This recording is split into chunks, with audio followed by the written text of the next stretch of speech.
The galaxy had known many empires, but none like the Trachons. They were conquerors, masters of a vast dominion where they enforced their rule with an iron fist. For them, control was absolute. When a species dared challenge their authority, the punishment was swift and cruel: enslavement. And so, humanity, newly discovered and deemed insignificant, became another cog in the Trachon machine. Humans were scattered across the stars, forced into servitude in remote corners of the galaxy.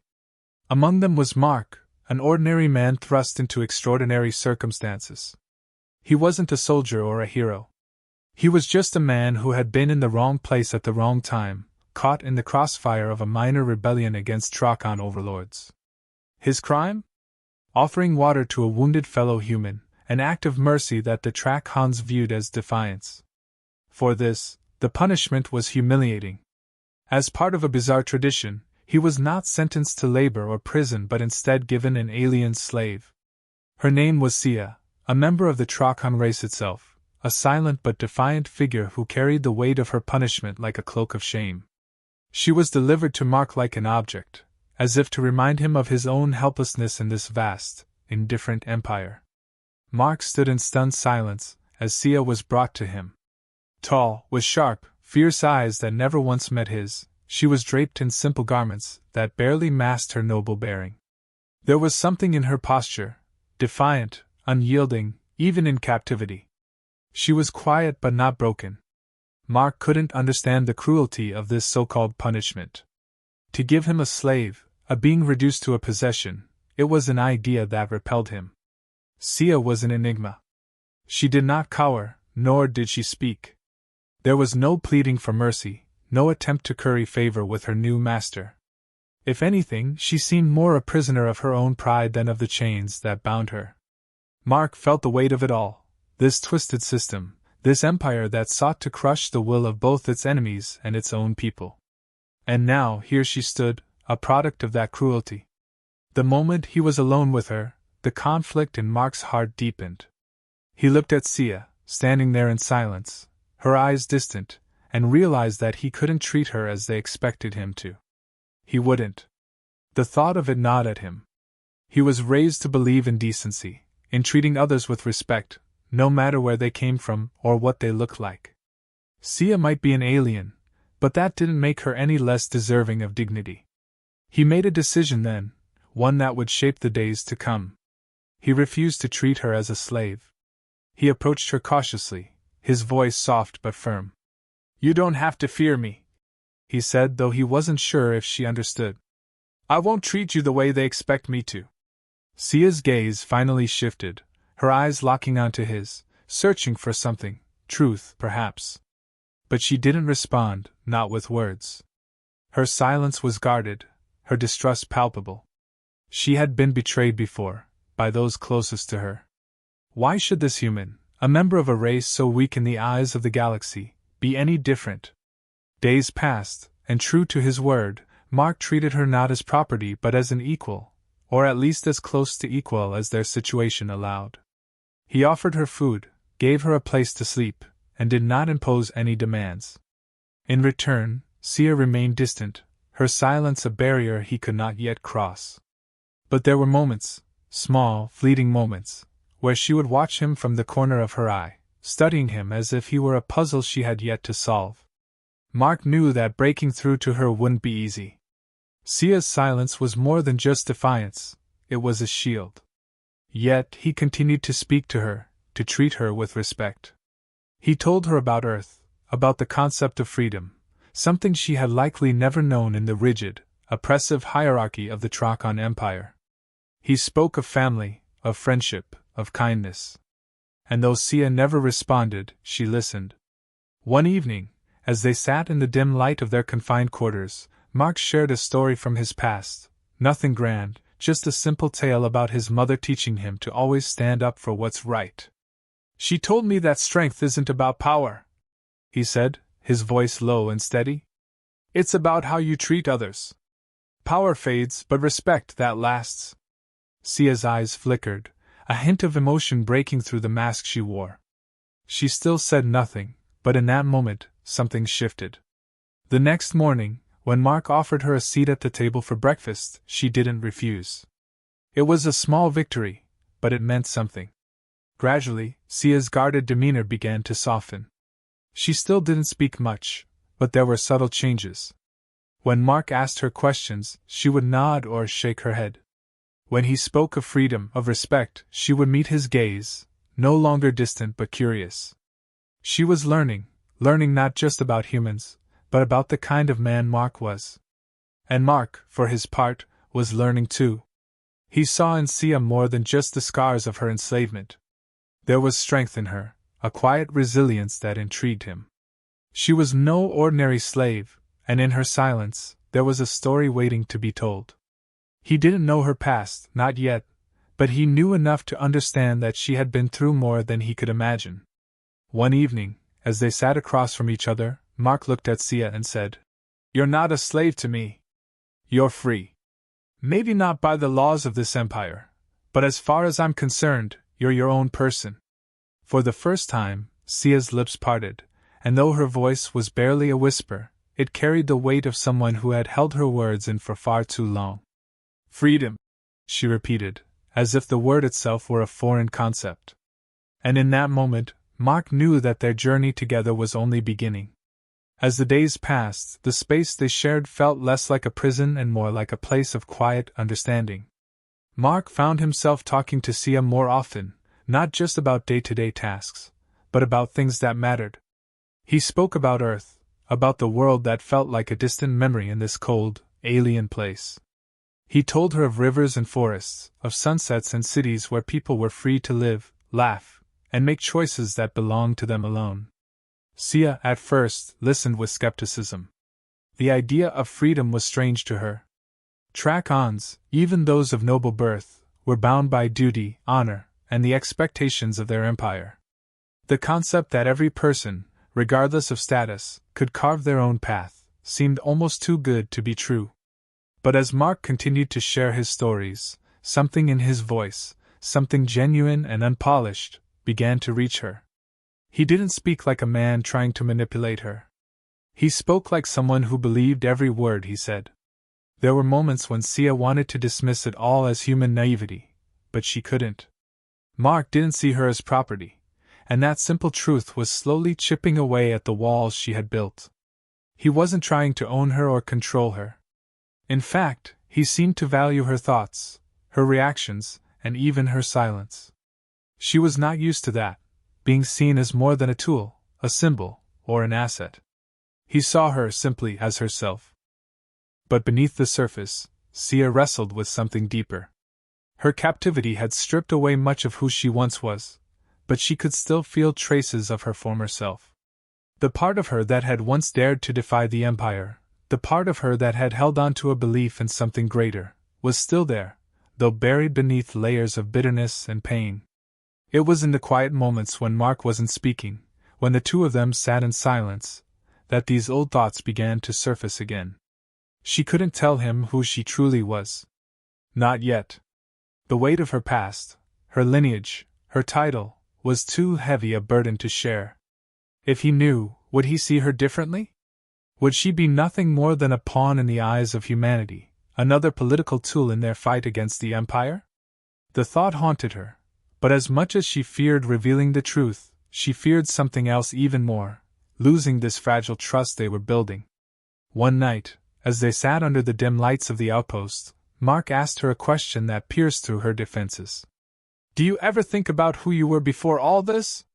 It was a simple question, but it struck a chord deep within her. Sia hesitated, the memories of her past clawing at her. She looked away, her voice barely audible as she responded, "I don't know if I even remember who I was." Mark didn't push her, didn't press for more. He simply nodded, as if he understood that some wounds took longer to heal.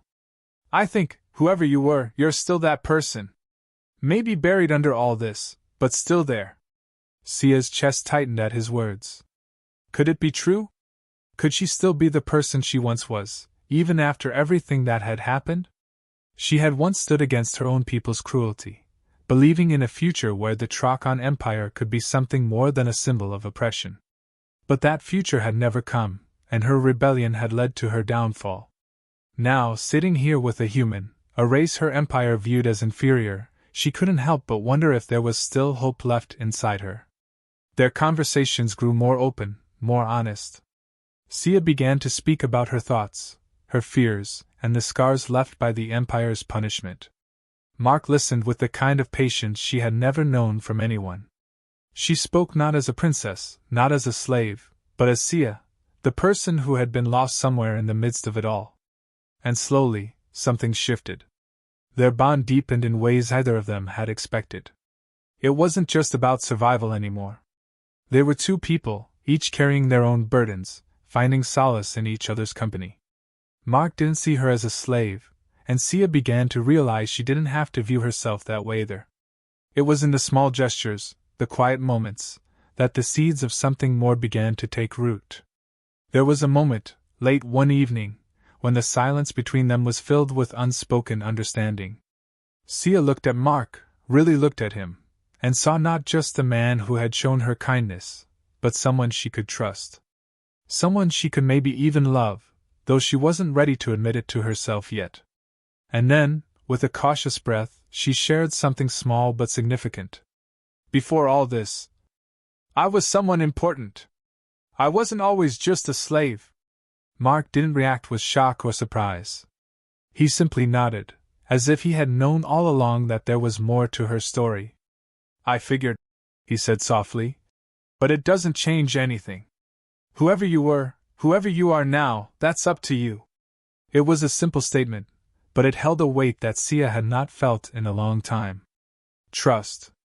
For the first time in what felt like years, she allowed herself to trust someone. And in that moment she knew that whatever the future held, she wasn't facing it alone. As their bond deepened, Sia knew the time had come to reveal the truth. She could no longer hide who she truly was from Mark, not when trust had grown between them. One evening, when the weight of the past became too much to bear, she finally spoke the words she had kept locked away for so long. I wasn't always a slave, she began, her voice steady but filled with emotion. Before all of this, I was a princess of the Trakan Empire. Mark's eyes widened, but he didn't interrupt. He waited, sensing that this revelation carried more than just a title. I was born into a life of privilege, but I refused to turn a blind eye to the suffering caused by our empire. She continued. The emperor, my own father, rules with fear. His policies crush the weak, enslave the innocent. I tried to change things, to fight for a different path. But my rebellion was seen as treason. As punishment, I was stripped of my title, my identity, and sold into slavery. That's how I ended up here. Not as Sia the princess, but as a nameless prisoner. There was a silence that lingered after she finished speaking, a silence heavy with the truth that had been unearthed. Sia braced herself for Mark's reaction. She had feared this moment, feared what he might think now that he knew she was more than just a victim of circumstance. But when Mark finally spoke, there was no anger, no judgment. You stood up for what you believed in, he said quietly. And you paid a price for it. I don't care if you were a princess or a slave. What matters is who you are now. And you're still that person who fought for what was right. Sia blinked, surprised by his response. She had expected disbelief, even fear, but instead, she found understanding. Mark's compassion, his willingness to see her for who she truly was, only strengthened the bond between them. For the first time in a long while, she felt seen, not as an object or a tool in some grand political scheme, but as a person. Their relationship shifted after that moment. It was no longer just about survival. It was about building something together. The truth of Sia's identity gave them both a new sense of purpose, a reason to look beyond the small world they had created within the walls of their captivity. Sia confided in Mark about the state of the Trakan Empire, the growing unrest among its people, and the political turmoil threatening to tear it apart from within. Mark listened carefully, and as he absorbed everything she told him, he began to understand the stakes. If the empire is as unstable as you say, he said, then maybe it could mean something more. Sia nodded, her gaze distant as she considered the possibilities. Our marriage could be a symbol, she said slowly. A symbol of change, of unity between humans and Trakons. It could challenge everything the Emperor stands for. But it could also make us targets. Mark knew the risks. He wasn't naive enough to think their bond would go unnoticed by those in power. The Emperor, already suspicious of his daughter's defiance, would not tolerate any perceived threat to his rule. And a union between a human and a Trakon princess, however secret, would undoubtedly draw attention. We need to be careful, Mark said, his tone serious. We can't let them know what we're planning until we're ready. Until we have enough support. Sia agreed, but there was a glint of determination in her eyes now, a fire that had been reignited by the possibility of hope. She had once believed in a better future for her people, and now, with Mark by her side, she felt that belief returning. Their relationship, born out of the harshest of circumstances, had become something more, a partnership with the potential to reshape the very foundations of the Empire. But danger loomed on the horizon. The Emperor's network of spies was vast, and even the slightest whisper of rebellion could send shockwaves through the Empire.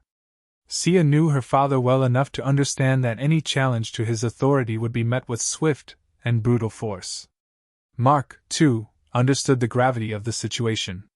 His love for Sia had grown into something profound, but it came with a cost.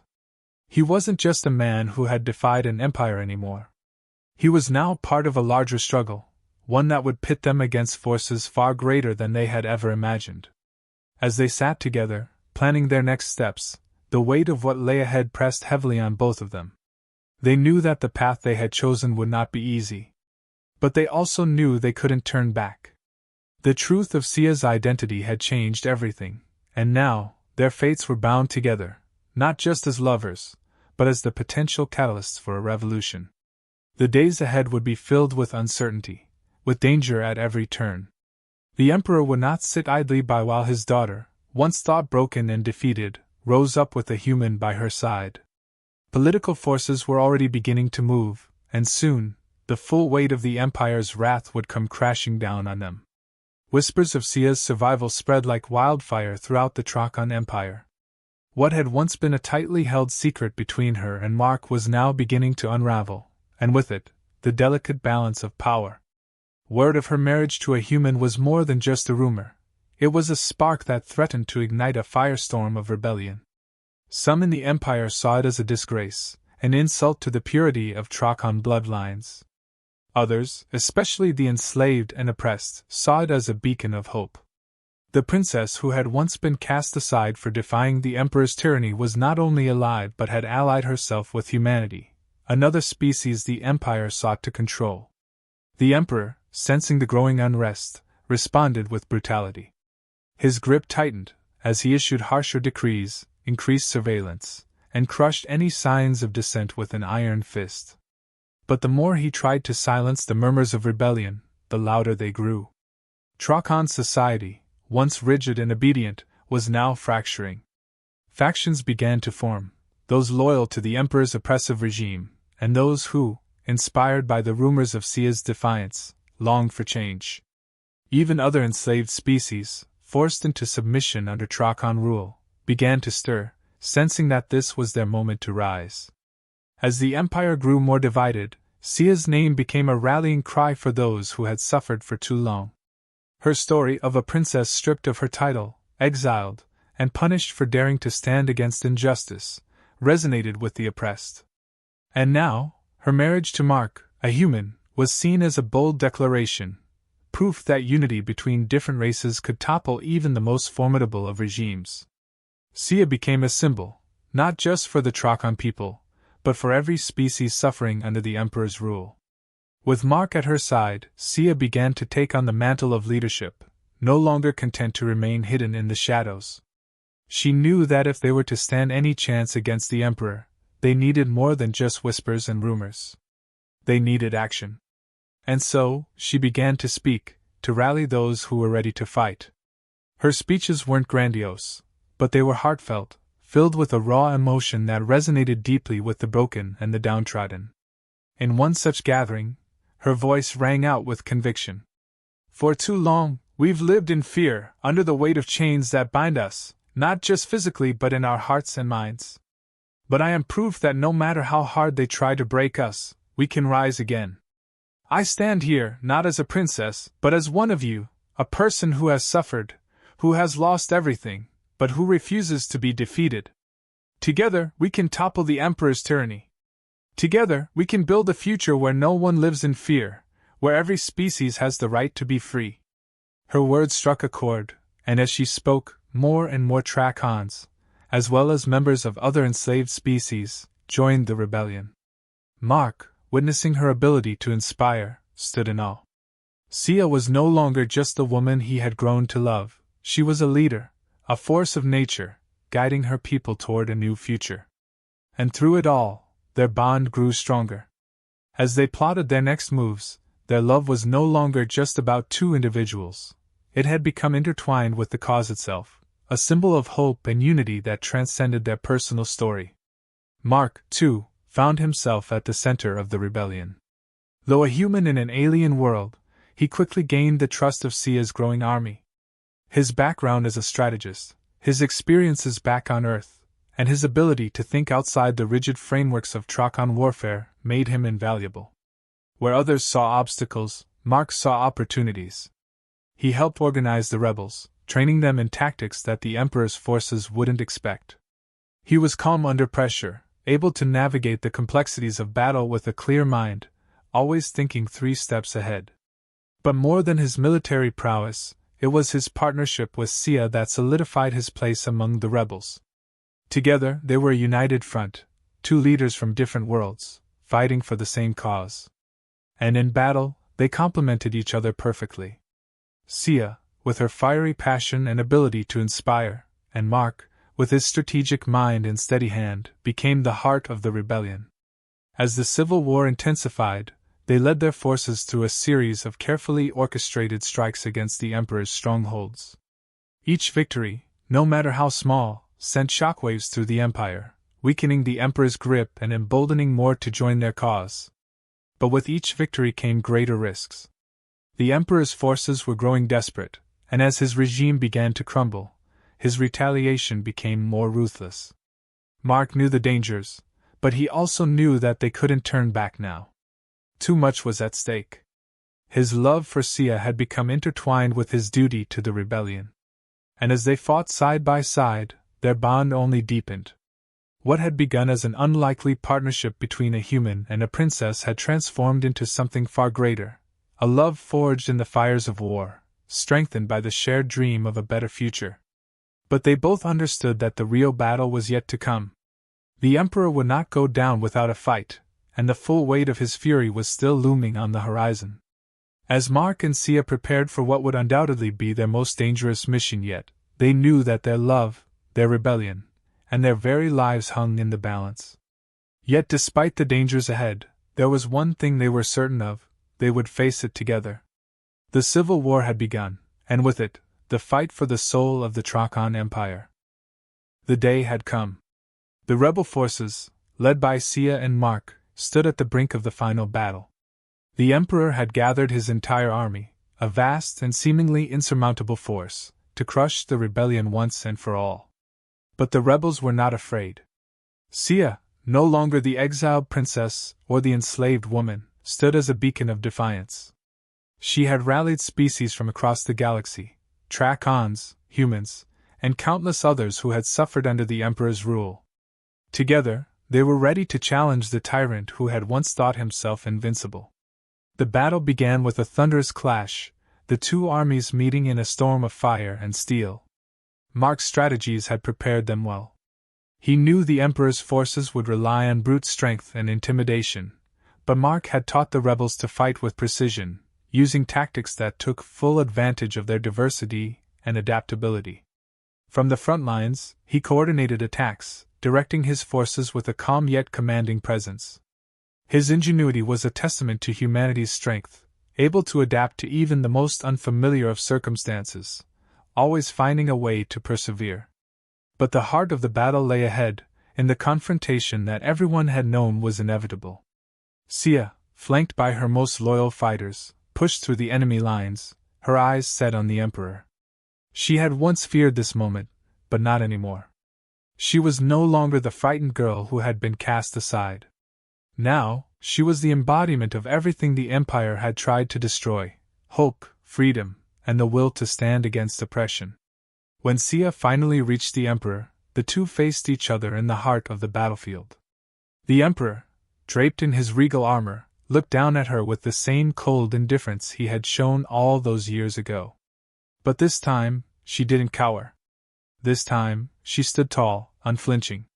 "You think you can defy me?" the Emperor sneered. "You are nothing but a traitor.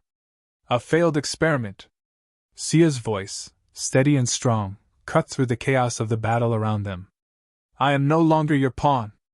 I stand here today for every being you've enslaved, for every life you've destroyed. Your reign ends today, not because of me, but because of the people you thought you could break." The Emperor charged at her, but Sia was ready. With the grace and strength she had honed through years of hardship, she met him head-on. The fight was fierce, but Sia was no longer alone. Every strike she delivered was backed by the will of the rebels, by the hope she had reignited. And as she landed the final blow, the Emperor fell, defeated not just by her hand, but by the spirit of the people he had tried to crush. The battlefield grew silent as the realization spread. The Emperor was dead, and with him, the last vestiges of his tyranny. The rebels had won.